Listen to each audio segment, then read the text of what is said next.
सभी बड़े बुजुर्गों को प्रणाम। युवा साथी जो इस पूरे चुनाव में बहुत जोश से साथ दे रहे हैं और सामने जो बैठी हैं बहनें, उनको नमस्कार करती हूँ।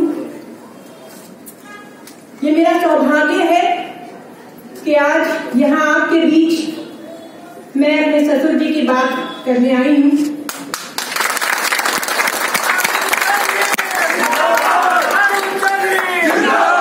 30-35 सालों से वो आपके बीचों बीच संघर्ष कर रहे हैं। हर छोटी बड़ी लड़ाई में उन्होंने आपका साथ दिया है, बल्कि आगे बढ़कर क्षेत्र के लिए, हमारे लोगों के लिए, किसानों के लिए बहुत मेहनत करी है। बल्कि अगर मैं ये कहूँ कि जितना समय उन्होंने अपने क्षेत्र को दिया है, उतना समय शायद उन्होंने अपने परिवार को भी नहीं दिया है।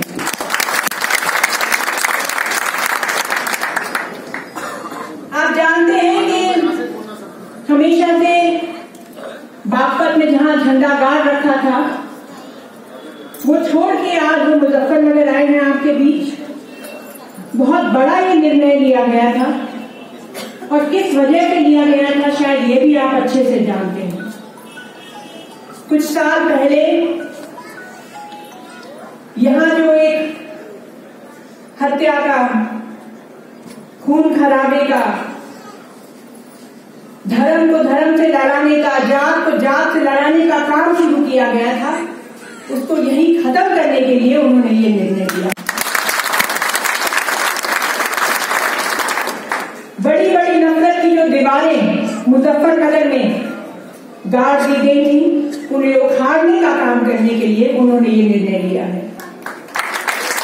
पूरा भरोसा है मुझे कि आप उनके निर्णय को स्वीकारेंगे, पूरी तरह से उनका समर्थन भी करेंगे। आप लोग तो जानते हैं मैं राजनीतिक तौर से सक्रिय नहीं हूँ, फिर भी बहुत हिम्मत करके यहाँ ससुर जी के सामने भाषण देने आई हूँ।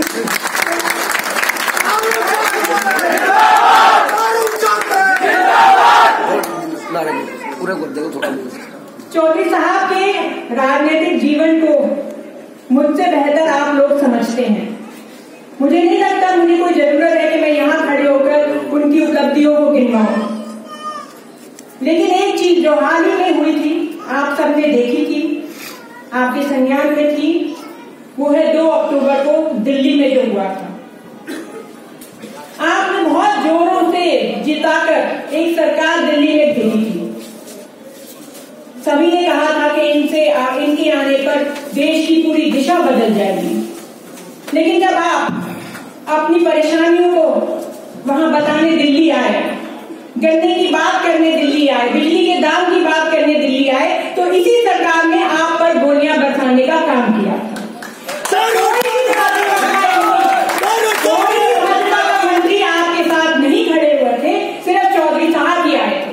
चौधरी अजीत सिंह जिंदाबाद, चौधरी अजीत सिंह जिंदाबाद,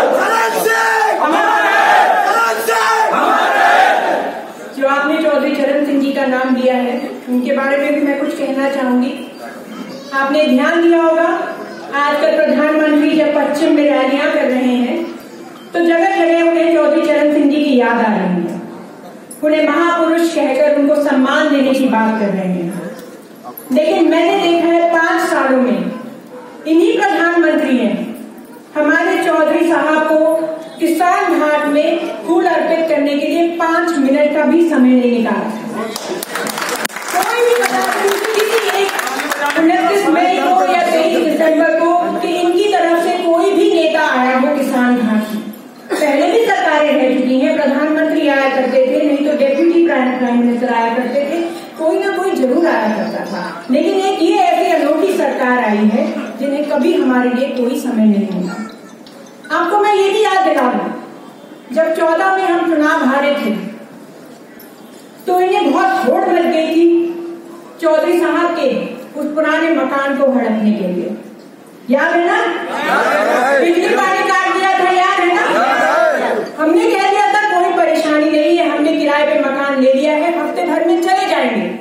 और चौधरी साहब ने बात रखी थी कि ये ऐसी एक जगह है दिल्ली में जहां पूरे पश्चिम के हर गांव में हर किसान को मालूम है कि यदि कभी वो दिल्ली आए तो ये उसका ठिकाना है। ये एक ऐसी जगह थी जिसके दरवाजे हमेशा हमारे क्षेत्र के किसानों के लिए खुले थे। तो चौधरी साहब ने कहा कि आप मकान ले लीजिए, लेकिन कहीं दिल्ली में स्वर्गीय चौधरी चरण सिंह जी का एक स्मारक बना दीजिए। बनाया क्या? नहीं बनाया। इतने बड़े शहर में इनको 100 गज जमीन नहीं मिली थी चौधरी चरण सिंह जी के लिए, और आज स्मरण कर रहे हैं, उन्हें महापुरुष कह रहे हैं, ऐसा सम्मान दे रहे हैं। तो इनके झूठी बातों में, इनके बहकावे में अब और ना आए। अपने परिवार के लोग, अपने क्षेत्र के लोग इन्हें पहचाने, इन्हीं को बुलंद करें। यही बात मैं आपके सामने कहने आई हूं। जाते जाते एक चीज और कह जाऊंगी। एक आरोप ये भी लगाया गया है कि हमारे परिवार ने लोगों का सम्मान नहीं किया। मैं यहाँ आपके सामने खड़ी हूँ, गर्व से कह सकती हूँ कि ये एक ऐसा परिवार है जिसमें बहुओं को भी बेटियों वाला दर्जा मिला है।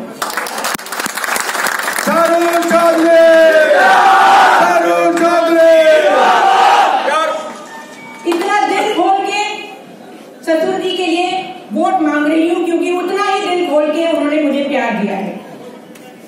और जिस परिवार में बहु बेटियों का ऐसा सम्मान हो, क्या कभी वो आपके सम्मान में कहीं कोई कमी आने देंगे? तो अब की बार इन जुमलेबाजियों से, झूठों से दूर रहे। आपका दल आपके सामने है, आपका परिवार आपके सामने है। अपने लोगों के हाथ मजबूत करें। 2 अक्टूबर को जिस तरह से उन्होंने हमारे लोगों पे गोलियां बरसाई, ये दोबारा कभी हमारे इतिहास में नहीं होना चाहिए। अगर आप चौधरी साहब को बुलंदी से जिता के दिल्ली में भेजेंगे तो जरूर दोबारा किसानों की दिल्ली में वही हिस्सेदारी रहेगी जो पहले रहा करती।